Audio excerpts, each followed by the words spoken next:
Muy bien, y bueno, en el Centro Cultural Kirchner, a partir de mañana, empieza un festival de no ficción basado en hechos reales, no ficción, basado en hechos reales, y bueno, tenemos la suerte de tener en línea a Maya Primera, periodista venezolana. ¿Qué tal, Maya? ¿Cómo estás? Miguel Sorraquín te saluda. Bien. Hola, Miguel. Hola, ¿cómo te va? Bien, muy bien. Muy contenta de estar aquí en Argentina. Tenía mucho tiempo sin venir. Bueno, y contanos un poco de las expectativas que genera esta presentación y específicamente las cosas que vos vas a hacer ahí.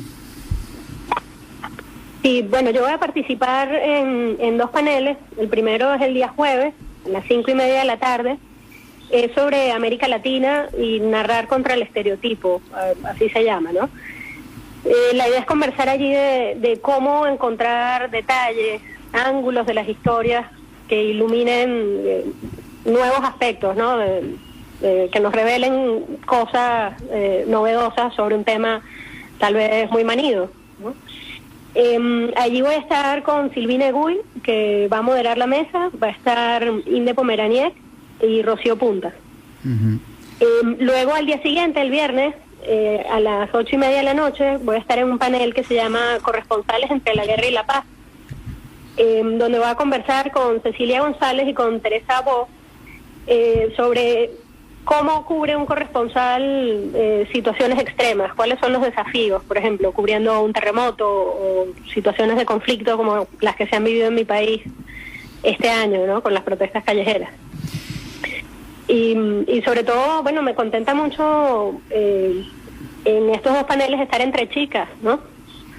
Hablando de temas, en algunos casos bastante duros que afectan a la región. Y sí, porque me imagino que muchas veces desde la ficción uno puede describir la no ficción de una forma que sea aceptable, ¿no? Hablar de una forma pura de la no ficción es mucho más duro, ¿no? Sí, fíjate que a veces la realidad supera la parece ficción. menos verosímil, sí, y parece menos verosímil incluso, ¿no? Cosas insólitas que uno dice, pero esto no es racional, ¿cómo es que ocurre? Y bueno, el reto es tratar de explicarlo. Y sí, y me imagino que... Lograr también... Y más en la realidad, por ejemplo, venezolana o en esos países que han pasado por situaciones tan específicas y tan definidas, ¿no? Sí, bueno, y en ese caso, siendo además venezolana, toca hacer como otro ejercicio que es la abstracción, ¿no? Tratar de dar dos pasos atrás para mirar la realidad con un poco más de distancia y tratar de explicársela a alguien que no la conoce de manera cotidiana, que no maneja muchas referencias, ¿no? Tratar de explicar para un periódico extranjero algo que te es muy íntimo, ¿no? Eso, al menos en mi caso, cuando vivía en Venezuela representaba un reto y ahora cada vez que voy también, ¿no? Además, tratar de no caer en el partisanismo, ¿no? Tratar de mirar, no con ojos cándidos ni con ojos inocentes, pero al menos con independencia los hechos que estás reportando. Maye, el Tano Pazman te saluda, ¿qué tal? Buenas tardes. ¿Qué tal, Tano? Bien, muy bien, gracias a Dios, gracias por atendernos. Las personas que concurran a este evento, dentro de lo que va a ser la charla que vos vas a tener, ¿ellos pueden a su vez hacer preguntas o es simplemente una charla entre ustedes?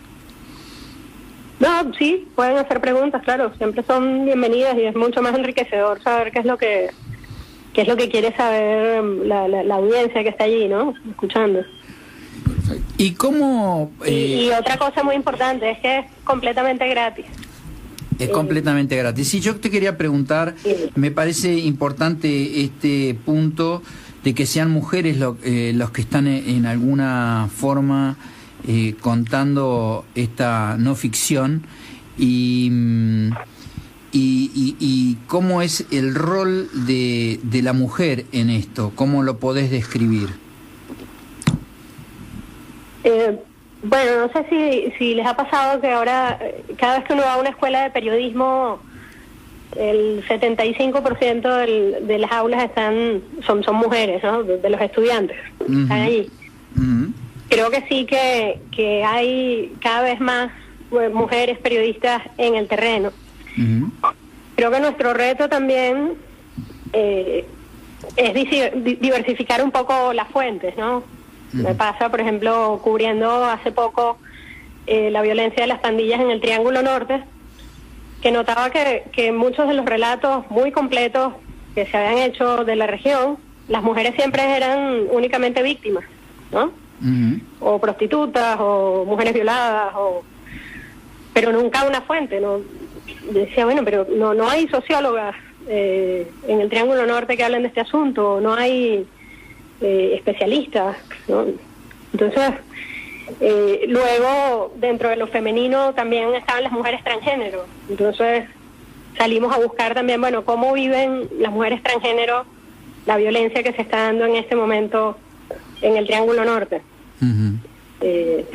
Y bueno, y resulta que están huyendo en estampida. Entonces, digamos, sin ánimo de ser una feminista radical, ni mucho menos, creo que sí tenemos que procurar, hombres y mujeres, buscar diversidad de enfoques, de fuentes. También la mirada femenina creo que ofrece nuevas perspectivas de las cosas, ¿no? No contar tanto las batallas, o no quedarnos solo en las batallas, sino contar también cómo padecen las sociedades, las familias, esos conflictos que se dan en el día a día. Y desde un punto de vista de lo que es Latinoamérica, y más siendo venezolana, que es un universo que parece tener un enorme conflicto, ¿vos cómo dirías ahí que está evolucionando esta percepción de la mujer? Bueno, creo que es un tema que está estancado como muchos otros temas de derechos civiles de los que no se hablan en Venezuela. Creo que el conflicto político opaca todo lo demás, ¿no? Pareciera que lo único que importa es garantizar que un grupo u otro esté en el poder y no, por ejemplo, que la gente coma, que la gente tenga salud, que tenga educación, o que se acabe la violencia doméstica, por ejemplo, que también es un problema grave. Claro, Hay muchos asuntos, problemas que están invisibilizados por causa ahora del conflicto político y a los que hay que volver en algún momento para que la sociedad pueda evolucionar un poco. Sí, pero incluso para solucionar todos esos temas, el rol de la mujer es y la participación es muy importante. Sí, cómo no. Fíjate que tal vez en los últimos, en los últimos 15 años, es cuando se ha visto a más mujeres en roles de poder en el país. Por ejemplo, en la presidencia del Tribunal Supremo de Justicia, la anterior fue una presidenta, la presidencia del Parlamento, por ejemplo, la presidencia del Poder Electoral. Pero nunca fueron estos poderes tan sumisos, ¿no? No digo que sea por un asunto de género, sino que se trata como de mostrar una reivindicación, así como este Estado es más plural porque participan más mujeres en su composición, pero digamos que no están allí por sus méritos, sino por su obediencia, ¿no? Lo cual me parece un papel muy triste de jugar. Claro. Para una mujer, ¿no? ¿Y cómo ves a la Argentina en este aspecto? Que ha tenido una mujer presidenta, tiene una vicepresidenta. ¿Cómo considerás o cómo valorás el rol de la mujer en este país? ¿Tenemos mucho que cambiar? ¿Vamos bien? ¿Cómo lo ves? Bueno, creo que es importante el movimiento que se ha empezado a dar acá contra los feminicidios, que ha tenido eco en toda América Latina, ¿no? O sea, todas las movilizaciones que han logrado Ni Una Más y que luego se han ido replicando en las capitales más grandes de la región son importantes. Es un tema del que también se está hablando mucho en este momento en Estados Unidos, que tiene como en 3 y 2 a figuras de la opinión pública, tanto periodistas como políticos, que han sido denunciados por abusos contra mujeres. Uh-huh. ¿Y cómo...? Sí, te escucho. Sí, no, te escucho. ¿Y vos cómo ves desde un punto de vista de lo periodístico el concepto de poder narrar la realidad, ¿no? Esto de no alejarse, porque vemos que muchas veces el uso político es del... parecería que la realidad es la verdad, y la realidad es una construcción, y mucho tiene que ver el fenómeno periodístico. O sea, hay una relación entre la construcción de la política y la descripción y cómo se comunica, ¿no? ¿Cómo vos dirías cómo podés describir esto? A ver, yo creo que ciertamente cuando narras, ordenas los hechos de una manera concreta, ¿no? Y esa manera se basa en tu formación, en tus prejuicios, pero sí, le das una jerarquía a los acontecimientos. Eliges narrar primero un episodio y no otro, ¿no? Y eso ya te da un poder sutil sobre quien lee, ¿no? Porque le estás dando a mirar lo que tú elegiste, ¿no? Dices, bueno, empieza a mirar por acá. Le estás vendiendo eso, concretamente una mirada. Creo que en todo caso lo que hay que hacer es ser honestos con la audiencia. Ser muy claro sobre desde dónde se cuentan las cosas y con base en qué datos, con base en qué información, contra cuáles limitaciones, ¿no? Sí. Creo que siempre los lectores y la audiencia agradecen esa honestidad. Sí, además cada vez se ve más la imagen y lo escrito, si bien tiene una porción muy menor, a veces induce a la interpretación de la imagen, ¿no? ¿Cómo vos ves esta cuestión de la descripción cuando la imagen tiene tanta presencia en términos de lo que es una descripción periodística de lo que acontece? Bueno, es que hay formatos que te dan más espacio que otros para explayarte en esa descripción, ¿no? O sea, en un libro de no ficción tienes, por supuesto, muchas más oportunidades de detenerte en descripciones, de construir un ambiente con mucho más detalles de lo que tendría en una crónica, por ejemplo, que se publica en una revista o en un diario y que tiene un espacio muy limitado, ¿no? Creo que en este momento en que están en auge los medios digitales, también estamos frente al reto de conseguir nuevos formatos para narrar, ¿no?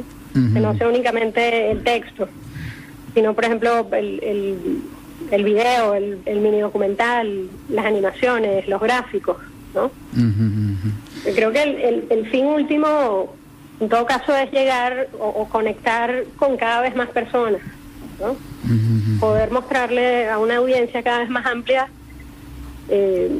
esta circunstancia o esta realidad que queremos que se conozca, que deje de ser invisible. Sí, además, como de alguna forma en el programa vi, poder realmente encontrar detalles que iluminen, ¿no? Esas zonas que nosotros no solemos ver y que son muy descriptivas de la realidad de cada uno de los lugares, ¿no? Esto es un desafío, porque muchas veces eso o no vende o no le gusta a la gente que verlo, y sin embargo eso ilumina. Incluso a veces es al revés, son muy buenos y no están tan mostrados, ¿no? Ahí hay un equilibrio que buscar. ¿Cómo lo ves? Sí, bueno, siempre está ese debate entre lo que vende, lo que entretiene y lo que informa, ¿no? Por lo general, las noticias no son divertidas, ¿no?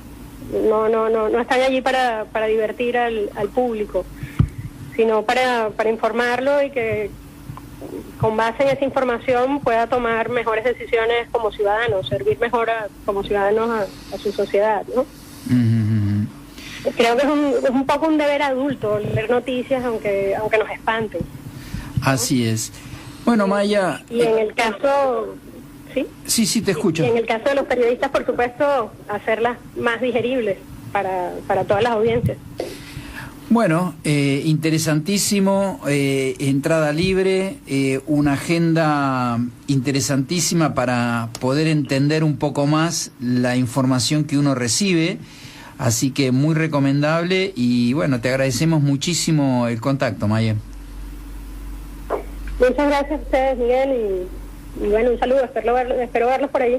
Bueno, un beso enorme y muchísimas gracias por el contacto. Hasta luego. Hablamos con Maye Primera, periodista venezolana, Centro Cultural Kirchner. A partir de mañana, una interesantísima agenda para no perdérsela. Pazman, te la recomiendo, ¿eh? Sí, vamos a ir, claro. Vamos a la tanda, vamos a la música.